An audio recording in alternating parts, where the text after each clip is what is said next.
I'm actually more impressed with the Sixers and their season. They've been unbelievable all season long. The consistent play, not only at home, but on the road. They were a team last year on the road that were 12-26. They're 8-9 on the road. The ability to bounce back. And then the additions to the team have been great.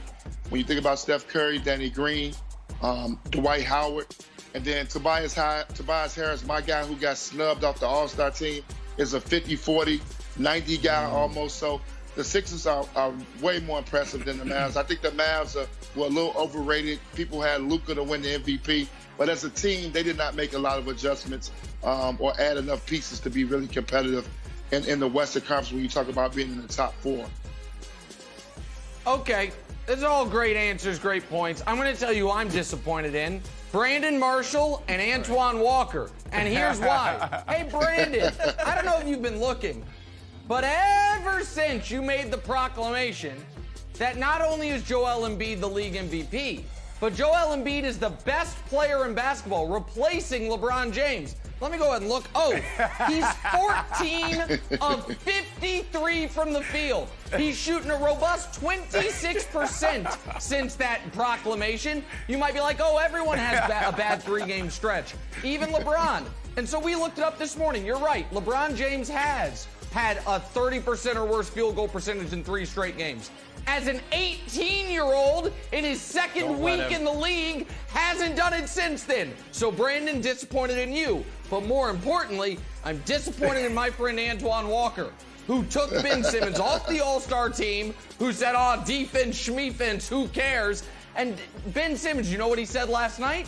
I'm the best defender in basketball. And Antoine Walker, you know who said that 2 days ago? Your old buddy Nick Wright. So I want Antoine to apologize to Ben Simmons, give him his All-Star spot back, because he did lock up my large adult Slovenian son.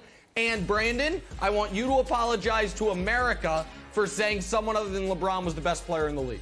Apologies across the board. Wild, you were out sick, so you're fine. I can't do it. They have a ton of weapons. You watch that game, you're like, oh, the Sixers have about 7 guys who can get a bucket. And then here we go, like, oh, Luka bringing the ball up. They're like, boy, we got to make some magic happen. We know the Nets have got the big 3 and the Lakers have got the big 2. And the 4 Mavericks, Nick, I don't know, you gotta have a little father-son conversation, because it's just the big one. And I don't know if you guys want to move Porzingis. I don't know, like, you want to have a little conversation with your son here and be like, hey, probably got to move on from Porzingis and get somebody else in here if you guys not going to be able to be on the court. Your buddy needs some help. Your son, I'm sorry, not your son. We've had those talks. So do I just say his son? He defends his teammate. Your son. He's my large adult Slovenian son. Brandon, stop disrespecting my family. Jenna, we have to move on. Brandon's going to make me mad. Let's talk some trade rumors now, stuff that might happen. Raptors guard Kyle Lowry, one of the guys rumored to be on the move. Reportedly, the Sixers, the Heat, and the Clippers are all possible fits. Antoine, where would Lowry make the biggest impact? Philly, Miami, or out there in L.A.?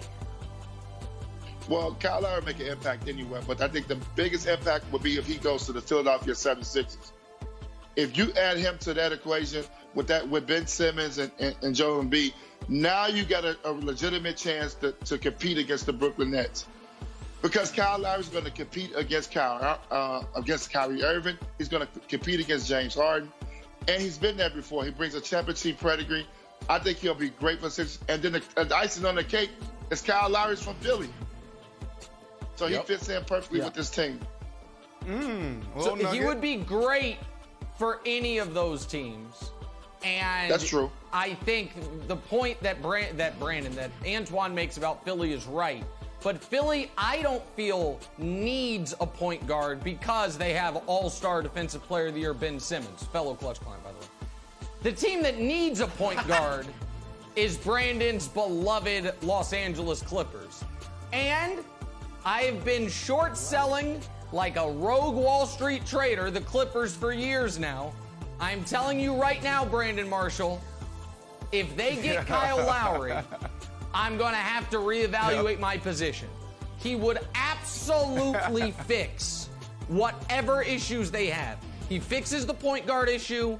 He would find a way, because by the way, Kyle Lowry in the playoffs once was Paul George in the playoffs. His head got the best of him. He had real struggles, and he got over it. He could help Paul George in that regard. He has a relationship with Kawhi. They won a championship together. So, Toronto, if you're going to trade him, don't trade him to the Clippers. Why should you not trade him to the Clippers? That's right. I am asking nicely. Don't trade him to the Clippers. I don't want to see him there, Brandon. Listen. That would be legitimately worrisome. Yeah, so I like Miami just because I love the idea of Jimmy and Kyle together, two sort of like super competitive guys. But the other thing that's happening here, and Antoine, you can tell me, I'll throw it to you real quick. Like, the Raptors are just imploding. Like, we're like, maybe we'll move on from Siakam. And then, like, the Lowry thing, they're doing it as kind of like a life raft to him. They're not trying to move him out to sort of get better. They're doing it as a favor to him in his sort of tenure with the Raptors. So the sort of fall from grace, from championship squad to like, I guess we're in a rebuild now is surprising to me. Well, I think it's tough to pay him. He's making $30 million a year. So obviously they're not going to pay him that kind of money anymore, the money they spent on Fred VanVleet. So I think that's where that conversation comes in there. But back to you guys. He will be great in Philly because he could be a starting point guard. Steph Curry is not a starting point guard. He's a backup point guard. You put a guy like this in the starting lineup who can shoot threes and with his toughness takes Philly to the next level.